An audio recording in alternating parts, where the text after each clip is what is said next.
It is time to take a look at a professional match of StarCraft 2 on the map Ancient Cistern. Landing here in the upper right, the blue Terran, it is Oliveira.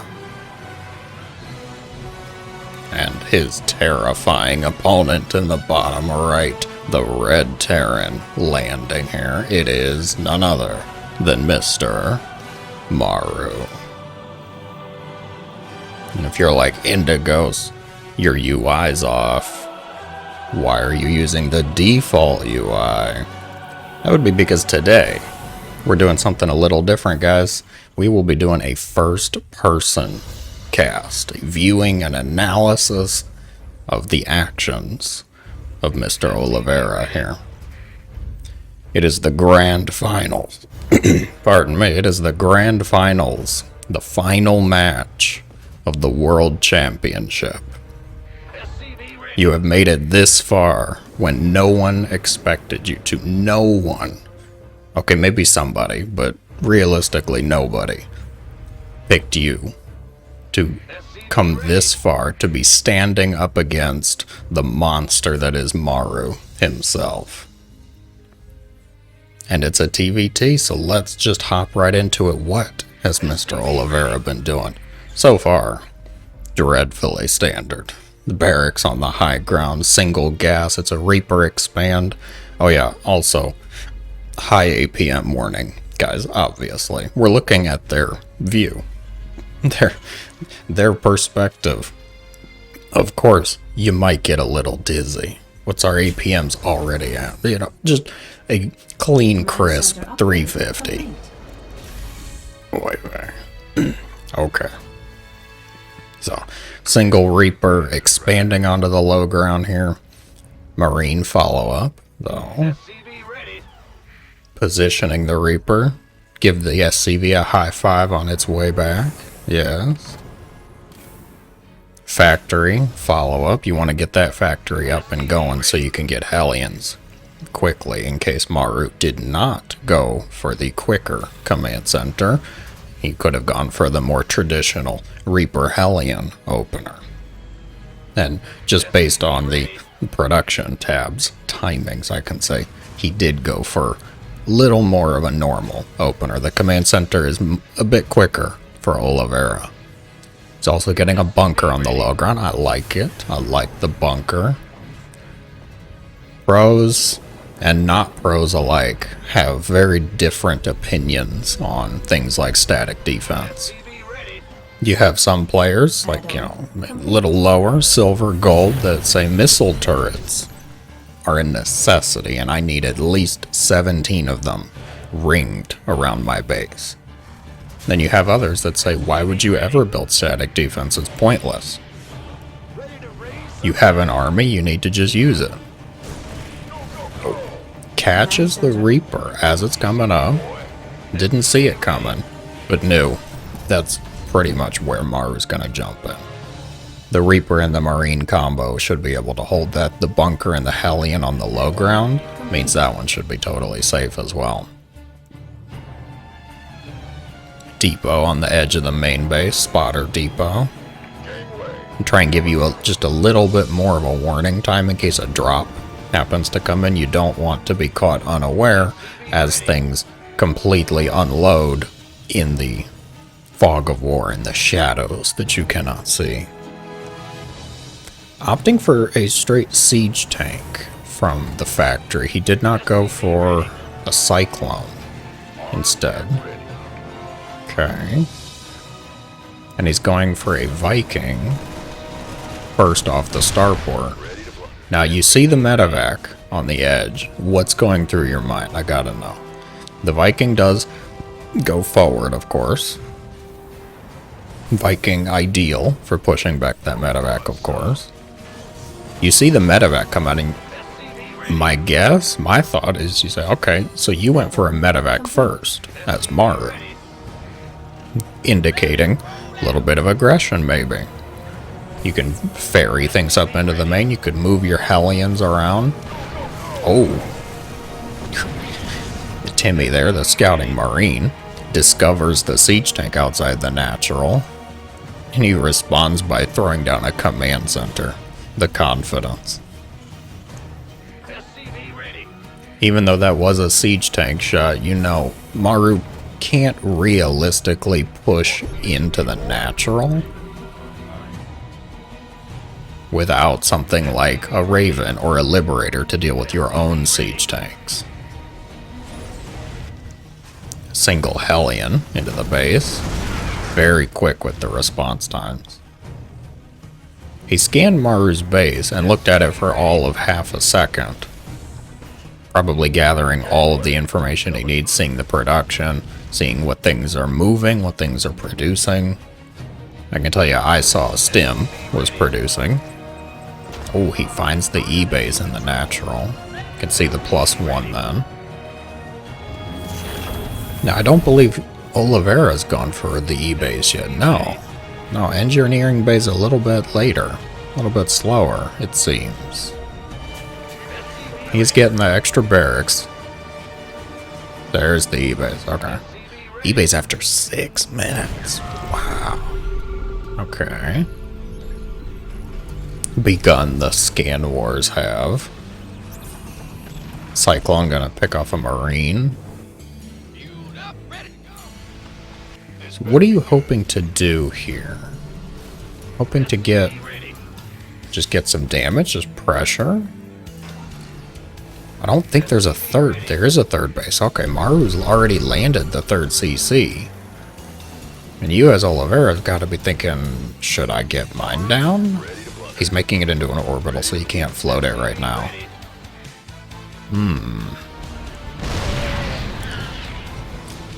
These guys in there scouting Marines. Yikes. Raven's targeted by the Cyclone. The Raven is getting quite low. Do you go forward? With auto turrets instead of interference matrix. I don't... SCVs were pulled, 10 SCVs killed off, so that actually is kind of working out in Oliveira's favor. Vikings land on deck to deal with the siege tanks. I'm not sure they're very well equipped to fight that battle either, but for some reason that siege tank in the back was still alive at that point. You might look at that on paper and say, wow, what a net loss for Oliveira pushing in. He did kill 10 SCVs, though. Yes, he's down in the resources lost, but is he really losing all the SCVs like that? 10 SCVs were killed off, so that's at least something. How many SCVs? Well, it's dead even now, so probably a good choice.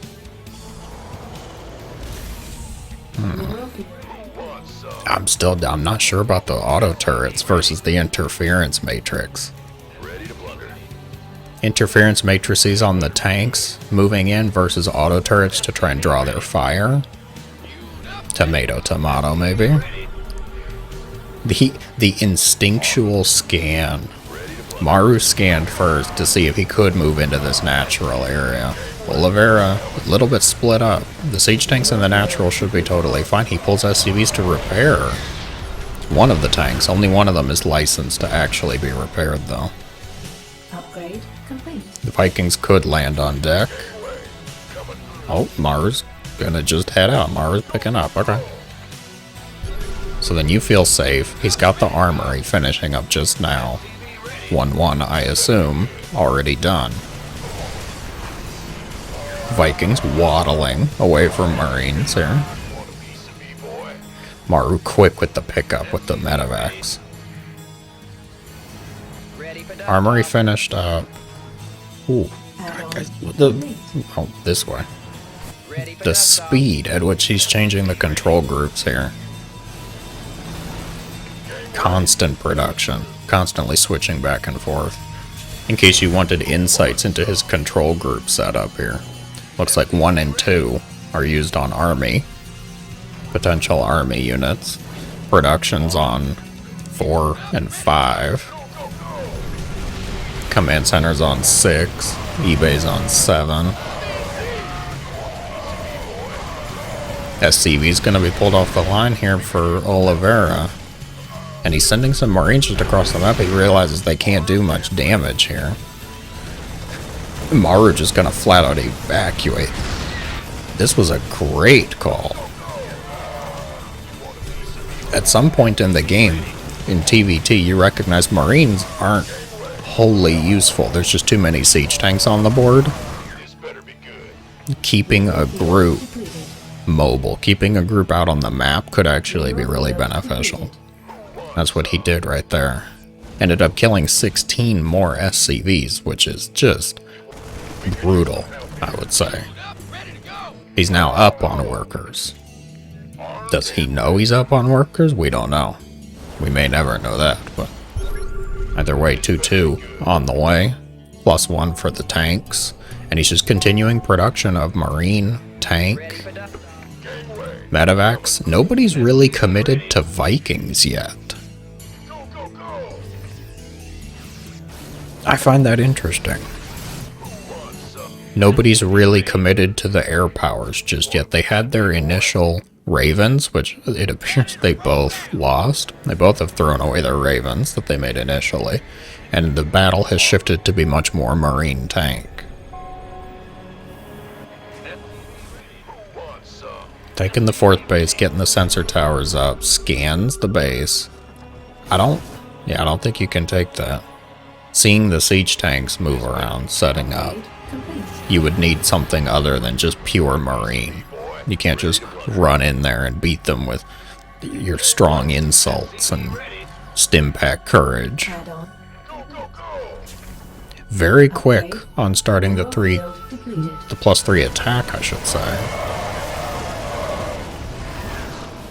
Catches each other out on the map. The siege tanks are moving. Sets up his siege tanks behind the Marines. I don't think they should still be here. That was a grinder. Jeez. Oliveira sticking around with his Marines. He got rid of most of Maru's Marine count while also losing his own. I suppose it's going to be an even trade at the end of the day here. APM checklist. 400 for both of them. Over 400 for both of them. They've got their 3-3 coming. Oliveira's attack is a little bit quicker, though. He may be able to leverage that. And that's 3-3 for the Marines, I should say. You could say infantry weapons, but it's TvT. Let's be realistic. It's just Marines. Just Marines slaughtering each other. He scans the far base. He's moving the Marines around with the sensor tower area up here. So was that a, hey, look at me, distraction scan? Maru. Scanning, moving forward. Good God, that's a lot of tanks. Maru up. Only a couple tanks, though. They're both switching into a bit more Vikings now. Now that the tank counts have risen. Maru's splitting up his forces, dropping. Oliveira going to be able to stop that CC. He goes for the carpet bomb with the Marines onto the siege tanks. He is going to be able to clear them out. And he kills the command center on the other side of the map. Holy moly, that went beautifully. The decision to do the Marine carpet bomb, turning Maru's decision to split the siege tanks against him. Oh. Quite good. Quite nice. Are you willing to recognize that, to read that in the heat of the moment and say, yes, it's worth it to drop my own Marines here? Because you know those Marines are not getting out. That is a one-way trip. Do they know they're getting out? You probably told them they did. That's how you got them in the medevac, but we don't need to have that kind of discussion. 3-3 finishing up for both players in a moment. Maru's got the +3 vehicle attack on the way too. And Maru looks like he's leaning more... Well, he's trying to recover his Vikings. I'm amazed that neither one of them has really committed to the air powers. I mean, you know, a bit lower.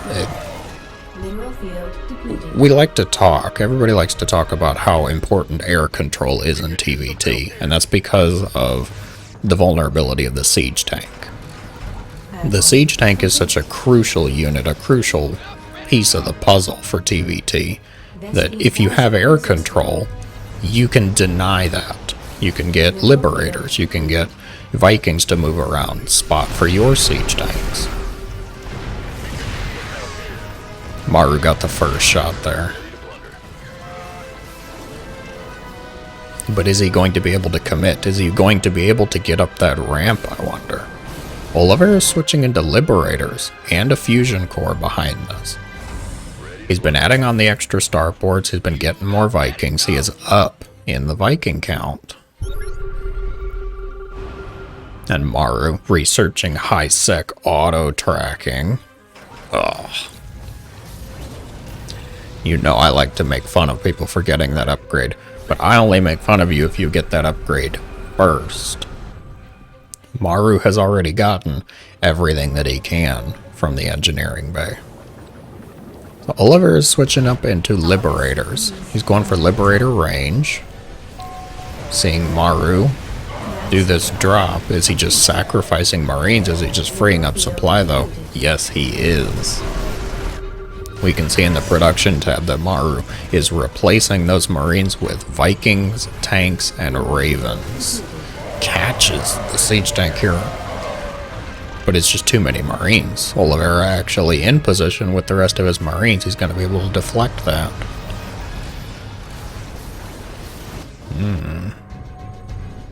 Bouncing around, deciding which upgrade he wants to get. He's opting for the vehicle armor.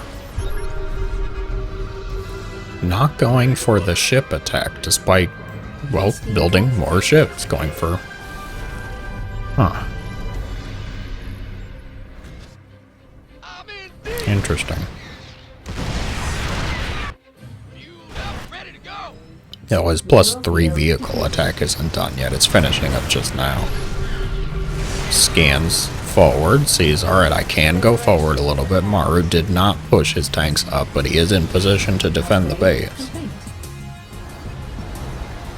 He's building a lot more liberators now. Missile turrets. Missile turrets on the front line to deflect things like Vikings or liberators. That offensive high-sec auto-tracking. Anti-armor missile goes out for both players. Oliveira's Vikings completely coated in that Dorito dust. Viking count is in favor of Oliveira, and at the very least the position as he's able to move the liberators forward, moving the tanks forward. Picking off the siege tanks, liberators doing their job. The choice to go into the liberators is working out very well. The problem is you also spent some time producing those liberators, and Maru is going for full Viking production right now. Maru already evened up the Viking count and more on the way.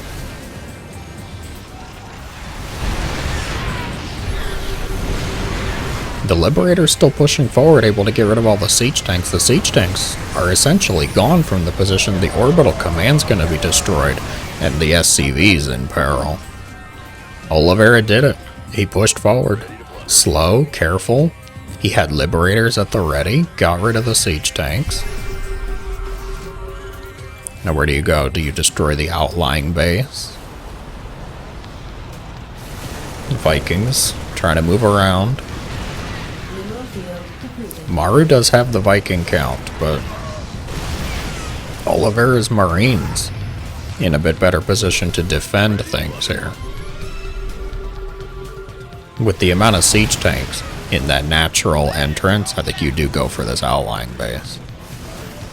Siege tanks moving, Marines. I don't think you fight the planetary.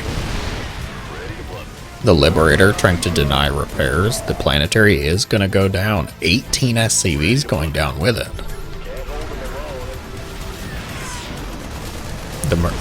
Why would you land? Why would you land the command center, Maru? Good lord. You know, he just destroyed the planetary. Picks up some Marines, goes into the main base. Gonna drop those interference matrix onto Oliveira's tanks, but then Maru can't really commit because he needs to go defend the main base. I don't know if that wasn't entirely planned, just recognizing that Oliveira can't stay there, that he is going to be beaten out, and he finds this base too. Oh, what a good catch. What a pickup. He's going to be able to siege on that ramp, and there is no way that base is going to make it out. Did you lose a siege tank to a planetary fortress? Behind this, he's just been taking bases, keeping up the production. He's been adding on more starports. Maru really trying to repair it. He's got the money to repair it, but does he really want to? Do you want to be forcing? Oh, no, he's going for an attack on the other side of the map. Vikings, Ravens, Marines en masse. Siege tank count in favor of Oliveira, though. The defenses not really in place thanks to those interference matrices. The Marines are going to push up and get rid of most of the siege tanks. Maru undoubtedly thinking, you built starports down here. What? One of the toughest things has got to be gauging, can you win that air battle? Especially with things like Ravens into the mix. I'm surprised Maru's not throwing down some auto turrets underneath the Vikings. Oliveira looks like he is going to win the Viking battle. And with Defender's advantage, he may be able to replace things a bit quicker as well. But this is just Maru trying to buy time. It looks like he's trying to retake some bases via the production tab. Command center's on the way here. Again, the carpet bomb of Marines onto siege tanks. Oliveira not afraid to use his units to clean up other units, shall we say. Liberators here. Maru has not gone for Liberators. And he doesn't have enough Vikings to actually clean up the Liberators of Oliveira. I think Maru's been relying a bit too heavily on the Marines to try and be the anti-air force.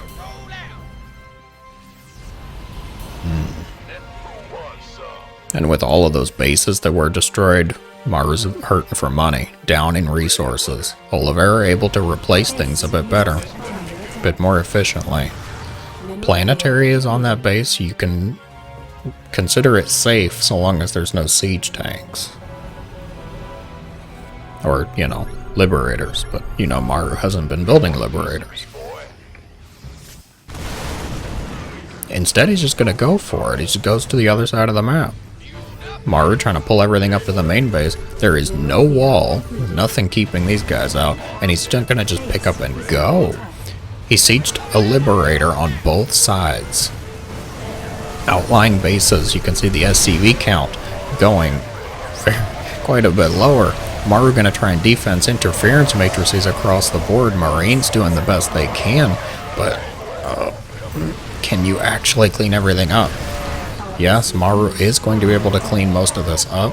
Liberators going to be destroyed here. However, the ones on the outlying bases here, you see, have done their job. They cleaned out every worker. 35 SCVs have gone down now. Base destroyed on the far right for Oliveira, but I don't think it matters.